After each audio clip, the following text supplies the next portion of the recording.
Hello, everybody. Welcome to IoT Coffee Talk, broadcasting live from Dana Point, California. Yeah. It's where we belong, right?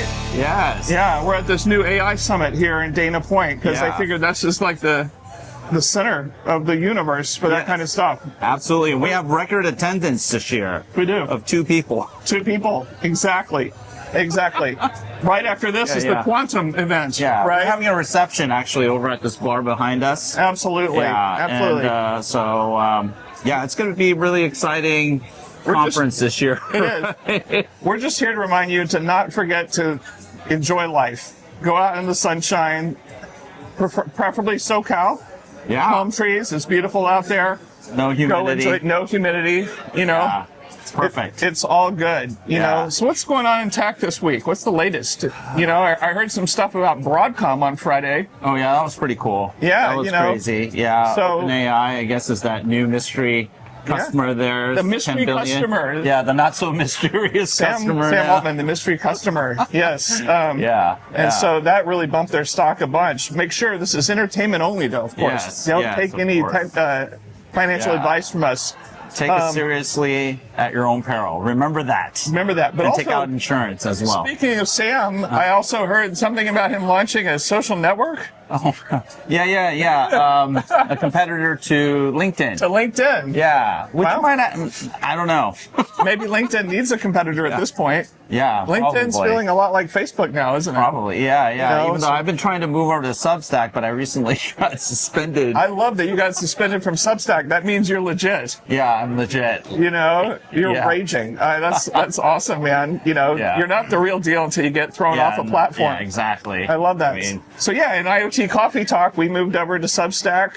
Next Curve moved to Substack. Andreessen Horowitz just moved suspended. You got suspended. Andreessen Horowitz, A16Z just moved over there. Yeah. And so right now I'm going through the painful work of just getting our backlog of all our old stuff moved over to Substack. But the good thing is each post has the podcast and the video and text all together in one shot. So people can see it, and then it goes out to the email list. Yeah. And so we can grow that, which is great for us at Coffee Talk. How long have we been doing Coffee Talk now? Oh, we're going on our 6th year. This is 6 years of Coffee Talk. And you know, I don't know. It's just Where did that come from? It'll never end. It was inspired by the pandemic situation, right? We were going to all show up at MWC. Yep. And then Ericsson decided they're going to pull out, and then that created a cascade of cancellations. And so the event never happened. But we had planned on meeting up there in Barcelona for IoT Stars, right? That's right. And then, and then of course, that sucked. Pandemonium ensued. And so something magical happened. You and I and Mark, who puts on IoT Stars, and Steph Atkinson, who does her thing, Compass Intelligence. Yeah. Because the 4 of us were going to get together, and then of course our good buddy Rick Bellotta, Mr. Positive, you know, he's kind of like Mr. Wonderful, you know, like Kevin O'Leary, you know, but he's our Mr. Wonderful. Yeah. And so we kind of turned it into a podcast, to a video. So and here we're still doing it after all these years. So that's great. Yeah. More nuggets of good information comes from there than any other source. Yeah. You're not going to hear this from any other analyst firm, or you're not going to hear it better on CNBC, or, you know, like maybe you're watching Varney in the morning on Fox Business, hoping to catch Ray Wong hop on there, you know, our buddy Ray. Hey, Ray, how's it going, man? I love you, Ray. And so, this is where it's at. Hey, you know what? I mean, it's real talk, right? We get up in the morning. We're not all there all the time, right? Mentally. And we have people calling in from different parts of the world. And, you know, it's about who's available, who wants to talk. And then we end up chatting about the things that are really relevant and important. At any particular point in time. And, you know, if you go back and you listen to our old stuff, you'll notice that, at least for me, it's almost like, what do you call it? Time capsule. Yeah. You know, and it helps us, look back and reflect Right. on how we were thinking at a particular point in time, and it also helps us to test our theories. Right. And our viewpoint on where we thought things were going, and where did we actually land. And so. And then how did it work out? Did it turn out we were 100% right all the time? Oh, 1,000%. 1,000%. Yeah, 1,600%. 1,600%. So we predicted the future every time, nailed it. So had you been listening all this time, you would have been ahead of the game. Like, kind of like, like how Peter Diamandis, on his moonshot deal, he always talks about, I'm going to send out my newsletter, and you're going to be 10 years ahead of what's coming around the corner if you read it. Well, all you had to do was listen to us on Friday. Predicting the future is actually pretty simple. You just scrape away all the nonsense, and then you actually have a much better perspective on how things are going to progress going forward. And it's a simple formula, right? But then it's also difficult to do because you actually have to, you have to kind of know something about something. So are you saying that maybe like my prediction that Windows Phone would be the #1 smartphone by 2016? That didn't work out, did it? No, well, not so much. But something had to good. Almost did. Almost did. See? Yeah, almost. But then did. Again, almost is not good enough. No, it's not. Right. No, it's not. So we got next week. We've got on deck. We've got Apple's doing their big event. So we're gonna get the iPhone 17 flavors. Are we going to get a new watch? Are we going to get Ultra 3? Ultra 3? No? Probably, right? Maybe. Yeah. Maybe a Vision Pro. Maybe a Vision Pro. There's talk about a potential We're Vision waiting for Pro another 2 with a M5 chip in it. Is it fair to say I've heard a lot of talk around this whole liquid user interface? Liquid glass. Liquid glass. I've heard a lot of people say, well, that's actually the perfect UI for the Vision Pro or the thinking behind it, and we're going to bring it to all the other platforms. Who knows? And then, of course, you have a lot of people like me and others who go, oh, yeah, that's like Aero Glass from Windows Vista. That's right. Good thing we got rid of that, because it seemed like a cool idea at first, and then it wasn't. Everything's transparent. And we've been beta testing new iPhone and iPad with it. And it's changed during beta releases. It got more opaque, and then it got more clear, and that was interesting. And it also became, thankfully, more performant because the early versions. I mean, my battery was going out like within 3 hours. It was horrible. And that's the danger when you do really advanced graphics. It can eat up your battery. Yeah, exactly. And so I think what they really needed to do is figure out how to leverage the NPU to take some of those tasks off of the more power-hungry stuff like the GPU and but if you have an M4, you're good to go. M4 Pro or Max, you're good to go. So make sure you have one of those, even on your Windows PC. You're going to need that.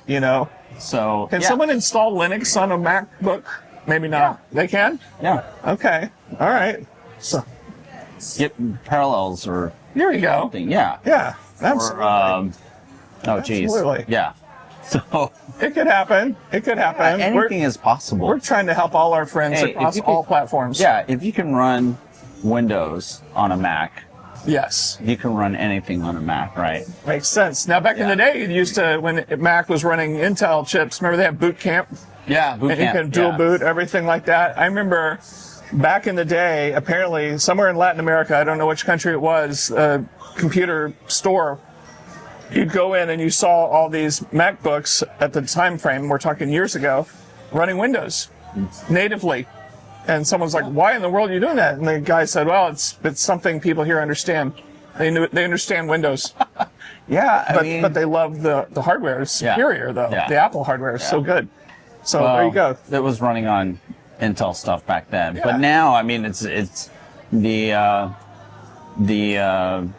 is kind of taking over. It's pretty. M series is amazing. Like what we were talking about earlier. A lot of people have this notion that Apple doesn't innovate, Apple's behind, Apple's XYZ. But the thing is I think they're underappreciated, and a lot of people who opine that way probably don't know as much as they should about technology, right? You're just looking at things at the surface. But when you think about what Apple has done with Apple Silicon, that is probably the most one of the most revolutionary things that has happened in the chip industry for decades. Absolutely. Right. And so it wasn't a fluke, or it wasn't an overreaction on the part of Intel to freak out that they were losing Apple as a customer, right? Right. Because and man, when we heard that, we already started having a bit weird vibe about the future of Intel. Yeah. As soon as they lost Apple as a customer, I was like, is it a domino's going to fall? Yeah, and then now, obviously, the ARMs start to make some traction in the PC space, right? Qualcomm's they already done a good job. dominated mobile, Yeah. and a lot of what they've done, especially with some of their more advanced and larger scale M series chips, they're influencing supercomputing. Supercomputing. So with long battery life, just in case you need battery life or less heat. Would it be less heat? Do you balance that? Well, they need efficiency. Yeah. Power efficiency in these large data center, so AI data center building AI data centers that are power hungry, and they're going to generate a lot of heat. I hear that they might need some liquid cooling. Have you ever heard of that? Oh my God. Is that a thing? Dude. Is that a thing? Liquid cooling. Yes. Oh, yeah. But can you imagine though? Because if I just think, I've got a MacBook Pro with an M4 Pro on it, and it's faster than anything I've ever had from a Windows PC ever, and the graphics are better, and yet somehow the battery lasts like 18 or 24 hours. What kind of voodoo magic is happening there that allows that to happen? Because if I had a normal just PC like we've always had, I get like 2 hours of battery life, if it's cranking. And so now what we're thinking here is in those data centers, and we've been talking about ARM servers for a while, and they're here and there, and you see some custom ones, maybe like in Amazon, you can say, I forgot they have a name for it, to get an ARM... Trainium Inferentia? Something like that. Yeah. Yeah, and get an ARM-based thing. But I think in this world where there's this race to... Graviton. Graviton. Yeah, Graviton. But now there's this race to build these AI data centers everywhere that's hugely expensive. And there's the liquid cooling, and we're talking about needing a lot more water. Some people think we don't need more water. I think maybe we might need, 50 times more water, possibly. Don't worry about the humans. Don't worry about the humans. It's okay. We're fine. And electricity. Forget about the air conditioning and all these really, really hot places that they're trying to put these data centers. Right? Yes, let's put those in Memphis, Tennessee, or Abilene, Texas, out in West Texas. Have you ever been to Memphis during this summer? It's a little toasty. Yeah. West Texas is also a little toasty out there, a little bit muggy too. They're thinking they're going to get a lot of extra juice from the Permian Basin out there. With all those oil rigs going. Maybe they'll do one of those Star Wars things. Like on Tatooine. Yeah. They had those moisture. Yeah. Yes. Because Luke Skywalker was a moisture farmer, right? You know what? Oh, dude. Oh my God. We're gonna be moisture farmers. Yeah. Droids. Yeah. AI. Right. So the only thing that they didn't have was TSMC. So the Death Star plans weren't stored on tape. No, they weren't. Not even a hard drive, dude. Not even a hard drive. Friggin' tape, man. Like in Rogue One. Oh my goodness. Yeah, exactly. I need to go get the hard drive out of that tower somehow and then beam ridiculous. But I got to use go right to where the antenna is. Moisture. No, because in our last episode we talked about new innovations in data center power, absolutely, and energy. We're creating energy. Right. Oh yeah, and then also, by the way, if anyone's trying to figure out what the future of work is, we invented two new career paths for everyone. Okay. But hey, moisture farming, liquid cooling plumber. Yeah, it's like liquid plumber. Oh, no! Don't give it away. They're supposed to watch the episode, man. Oh, sorry. Yeah. Anyway, moisture farms. So you can go and set up a massive data center. In Memphis. Where in the summer it gets really hot. And you have these moisture farms that and obviously you want to consult with Luke Skywalker on how to optimally lay these moisture farms out.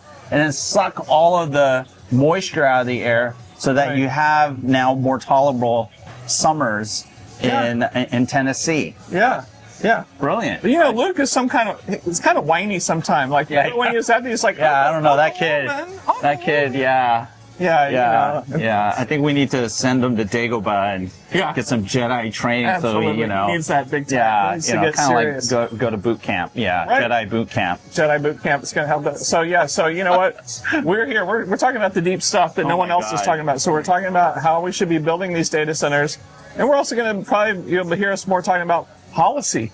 How does society and economics change based on this new world that's approaching quickly? This AI world, this AI. I mean, we have a plan we've talked about. The start from the President of the United States. He's got David Sachs running the AI team, and the AI action plan. It's an action plan, and you should read it. You can go download it, and you should read it. And it basically tells you that the United States is going to go all in, and turn the entire country into one big AI factory. And so what does that mean for you, and what does that mean for careers? What does that mean for society, right? And so I know we've talked about this here and there before, but maybe we'll write stuff about this too. Yeah, maybe you will at IDC. Yeah, maybe I will at IDC. I could get fired, though. Why? I don't know. It Just might write be good stuff. It could be, but you know how sometimes you might say something that's good, and then you get canned for it? No. There's a difference between good and honest. Oh, right. Sometimes. Oh, you're right. They're two different kind of qualities. Most point. people will consider honest good, but Yeah, you're right. I've heard someone told me. some people don't. Some people told me that the truth should be dispensed just sparingly, a little bit at a time. Depends on how much dirty laundry you're dealing with. You don't want to do too much on people because they'll just be like, Yeah. Oh my gosh. Good stuff. Well, I'm so glad we were able to get together here. Data absolutely. Point. No, you know what? Absolutely. So, we're always on weekly on IoT Coffee Talk, Yep. We're one of the original hosts, and There you we go. had so many wonderful people join the crew. You know, we have Debbie Reynolds, we have Bill Pugh, we have Steve Brummer. Yeah, Steve Brummer, we have Dimitri Volkman. Dimitri, Mr. Positive. Yeah, we have two Mr. Positives. Yeah. Yeah. Him and Rick Bellata. Yeah. Right. Well, Rick doesn't show up anymore. That's right? true. Yeah. That's true. He abandoned us. So maybe Dimitri's trying to make up for. Yeah, exactly. Okay. I got that. He's bringing the spirit of the Bellata to the show. I love posting stuff on LinkedIn and then just waiting a countdown timer till Dimitri comes and says something negative about it. That's what gives me joy. Yeah. Well, I mean, it is kind of cool because it's like getting Rick with a French accent. Go, Rick, with a French accent. Yeah, it's something you didn't know that you needed, and you got it anyway. Yeah, you got it You're anyway. welcome, America. Yeah, it's just like all Apple. There you go. You didn't know you needed it. You didn't know you needed it. That's right. Remember Steve Jobs? Like, you'll find out when I tell you that this is what you want. The customer doesn't know what they want. Yeah. So we're here because I'm on this road trip right now. I'm migrating from the Pacific Northwest to Texas, which is a big trip and a big move. And so, just happened to be in SoCal. Yeah. And of course, now I'm having second thoughts about proceeding on because it sure is nice here. Yeah. I think I might just need to, put stakes in the ground here in Dana Point or up the road in Laguna or maybe in San Clemente. I was about to say. San Clemente might be good. You might go to San Clemente for dinner tonight. I might just stay, or head down your way. There you go. La Jolla, Carlsbad, San Diego. Yeah. So, yeah. I used to be a resident of San Diego. Yeah. Next to the airport. Yeah. At the boot camp. And then Point Loma. So, thank God for the beautiful places. Absolutely. Yeah, absolutely. Amazing. So we'll be checking in. But yes, a few more days of driving to Texas. It's going to be great. And we're going to do lots of good, fun stuff there. And maybe we'll do some live shots from the ranch. Oh, that would be. And maybe Bandera.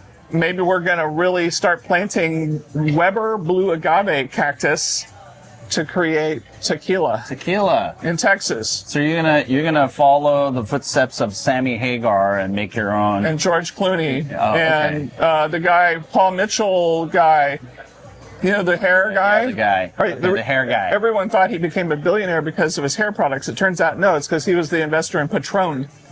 And Patron was the first big explosion of ultra premium tequila. And that's how he made all his money. And then now you're right. And McConaughey and his wife have something called Pantalones. Everybody's in on the tequila game. Tequila. We're going to have a glut of tequila soon. Ryan Reynolds, I think, had a gin. Aviation Gin or something. I think he sold it already. Yeah, but that's not. Maybe we'll have our own tequila. But here's the deal. Apparently, just like champagne in France, I can't call it tequila if it doesn't come from Jalisco in Mexico. Yeah. Wow. So what do you guys think about Texaquila? Texaquila. Does that roll off the tongue? Yeah? Yeah. See? Yeah. Huh? Yeah. Anyway, so all this craziness is going to happen. Texaquila. Texaquila. Mexaquila. Tex-Mexiquila. All right. Tex-Mexiquila. All right. You heard it here first. You heard it here first. So look forward to that. More tech insights and tequila from Texas and everything like that. Yeah. And nice, hot, humid Houston, which is very similar to Singapore. You know? So you're really selling the place. I'm really selling it. Yeah, that's all right. It's all good. I think we're seeing more people betting that you'll probably end up in San Clemente than actually making it to Houston. Even though it seems like there's a crap ton of people who are really anxious to have you back in Texas. It feels that way. I'm feeling a lot of love. So there's that good. Well, that's where you're from, right? It's originally where I'm from, yes. Yeah. Actually, I was born in Abilene, which is where the giant data center is being built right there. Yeah. What's it called? Stargate? Stargate, yeah. Gotta love that. Yeah. You can tell that all this tech is built by total nerds who watch sci-fi movies and comic books, right? That's too crazy. Nothing's changed. Yeah. All right. So, all right. Thanks for tuning in. As usual, we love all you people who actually watch our show and listen to us rant every week. Absolutely. And we love you. Yeah, of course. Both of you. Both of you. Yeah. Yeah. You two people. Yeah. Absolutely. Yeah, we see you. But Rob, safe journeys. It's great to catch up with you here in SoCal. Absolutely, it's a good place to be, man. For sure. Enjoy your stay. I'll do it. Time with family. So absolutely. Yeah. So hey, remember www.iotcoffeetalk.com for the straightest talk about tech. Exactly. In the entire metaverse. The entire metaverse. You won't find it anywhere else in the metaverse, actually. Yeah. No. Good point. You won't. All right. Take care. Adios.